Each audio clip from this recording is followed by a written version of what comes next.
on earth can Joanna Lumley be 77 years old? Astonishingly easy on the eye, she looks a good 2 decades younger than she is, and her beauty is far more than skin deep. She radiates such an aura of positivity, enthusiasm and all-round good humor that being in her company feels rather like being bathed in sunlight. How does she do it? "I feel it's so important to make every single minute count," she says, flashing that wonderful smile. "We all only have a certain time on this earth.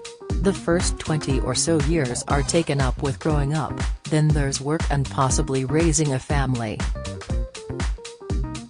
When you think about it, that doesn't leave an awful lot of time left. That's why you've got to get out there, be curious and also a bit brave.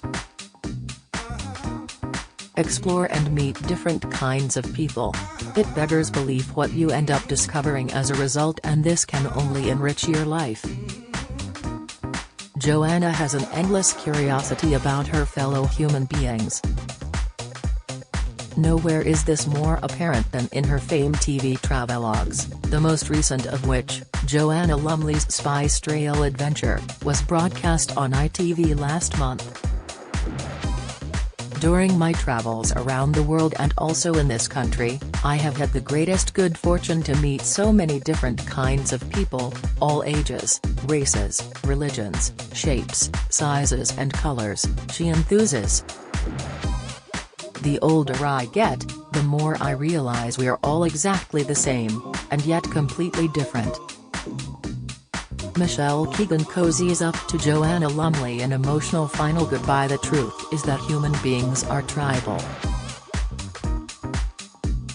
We're born to think that our own lot, our own tribe, is better than anyone else's.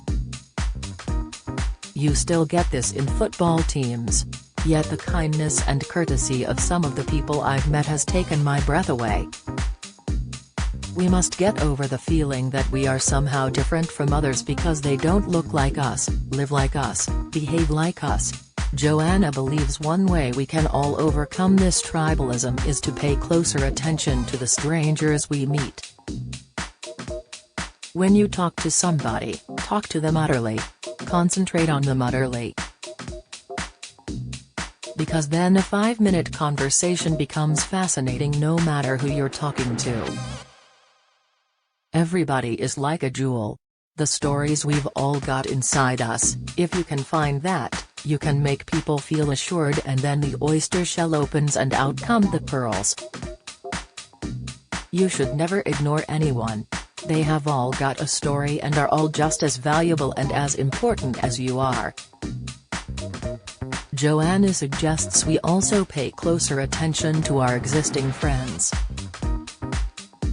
"Take care of those you do know," she says. "Make sure you understand. Make that phone call. Be consciously kind. Make a big effort to make things better. Every day, just a few tiny things, and the world will turn into a better place." As Eric Idle said, "Always look on the bright side of life. Try to be happy, savor things." These life lessons, if you will, are at the heart of a new short film Joanna is starring in called My Week with Maisie. It tells the story of Mrs. Foster, a retired, buttoned-up, somewhat bigoted and negative-minded lady who is embarking on chemotherapy for cancer and is understandably anxious. The last thing she wants is to share her treatment room with a sparkly, eternally optimistic, yet seriously ill child, Maisie Jones.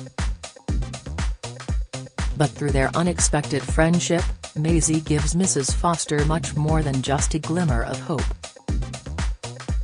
At its core, the film also addresses the subject of that one inevitability in life, death. People are oversensitive about death, Joanna muses. In the old days, it was so familiar to us because people lived in houses where, horrifyingly, children died, grannies died, people died. Death was ever present all around. and now it's something that only happens behind closed doors or in distant rooms and is always considered a great failure. Don't miss. Inside Joanna Lumley's life from marriage breakdown to iconic Bond girl role. Latest, Joanna Lumley shares rare intimate insight into her romance with Rod Stewart. Insight: Joanna Lumley says she kisses everybody because of neurological disorder. Discover: I think we have become unrealistic about it and so we dress it up. There's nothing odd about dying. Anyone alive will die. That's the one surety about life. We should make it our friend. We just don't want it to become a friend too soon, or for it to come with pain or for wrong reasons. Death doesn't discriminate. Good or bad, it will come to all of us. The new film will be shown at up-and-coming film festivals, but Joanna hopes it may, at some point, become available to those undergoing chemo. I have obviously met people who have been through it, we all have, she says. Very fortunately I haven't experienced it myself, but we are all surrounded by cancer. It's everywhere. And the more we can learn about it, the more it's talked about, the more we understand it. Born in India to a prosperous army family in May 1946, Joanna enjoyed a happy childhood with her parents, James and Thyra, and older sister, Elaine. At the paralyzingly young age of 8, she was sent to boarding school in England. I especially loved my second boarding school, an Anglo-Catholic convent in the hills behind Hastings, she once said. The nuns wore blue stockings and were brainy and lovely. There were 70 boarders and I was happy as a clam. On leaving school, she applied for the Royal Academy of Dramatic Art but was unsuccessful. Instead she became a model in London during the swinging 1960s before moving into acting work. Early roles included a small, uncredited role in the film Some Girls Do, and then as a Bond girl in On Her Majesty's Secret Service. She went on to play Elaine Perkins, one of Ken Barlow's many girlfriends in Coronation Street, also appearing in other popular TV series such as Are You Being Served?, Steptoe and Son and the Protectors, as well as a Hammer horror flick called The Satanic Rites of Dracula, starring Christopher Lee. But her big break came when she was cast as the staunchly feminist Purdy in The New Avengers in 1976, a character who became so popular that women across the country were soon clamoring for the famous Purdy bob haircut. Over the next decade or so, she was a regular on our screens, but it was in 1992, as the chain-smoking, Bollinger-guzzling, freeloading Patsy Stone in Absolutely Fabulous, that she cemented her place as a national treasure. More people connect me to Patsy than I do myself, she laughs, looking back on that unforgettable character. Sometimes people come up to me and say lines that are clearly from Ad Fab and I just don't recall saying them. Any of them. Her latest role, as a cancer patient, couldn't be further from Patsy. I'm sometimes asked how easy it is for me to play non-comedic roles, like Mrs. Foster, when I am so associated with Patsy, she adds. But it's what we do as actors. Many actors who play serious and possibly tragic characters, have also played wildly funny people, too. Tragedy and comedy are actually very close together. There is no distinction. And never forget that all acting is based on the quality of the script, the quality of the writing. Without that, there's nothing. Joanna's next project is an 8-part thriller for Netflix called Fool Me Once, based on a 2016 novel of the same name by American writer Harlan Coben.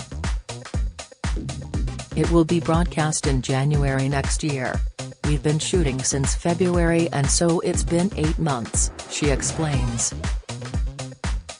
I really had the chance to develop my character. We're taking broad brush strokes rather than quick, nuanced sketch strokes like in my week with Maisie. Regularly offered demanding acting roles, it looks as if our national treasure will be working well into her 9th decade, great news for her many fans. So just what is her secret to still looking so good? She says a vegetarian diet over the last 40 years helps enormously, as does a tendency not to eat too much. Exercise has played its part, too. I don't go to gyms, but I do rush about, she says. I never stay still for long and do stuff with vigor, such as housework, gardening and going up the stairs of my tall, thin house 2 at a time. Perhaps we should all be a bit more like Joanna Lumley.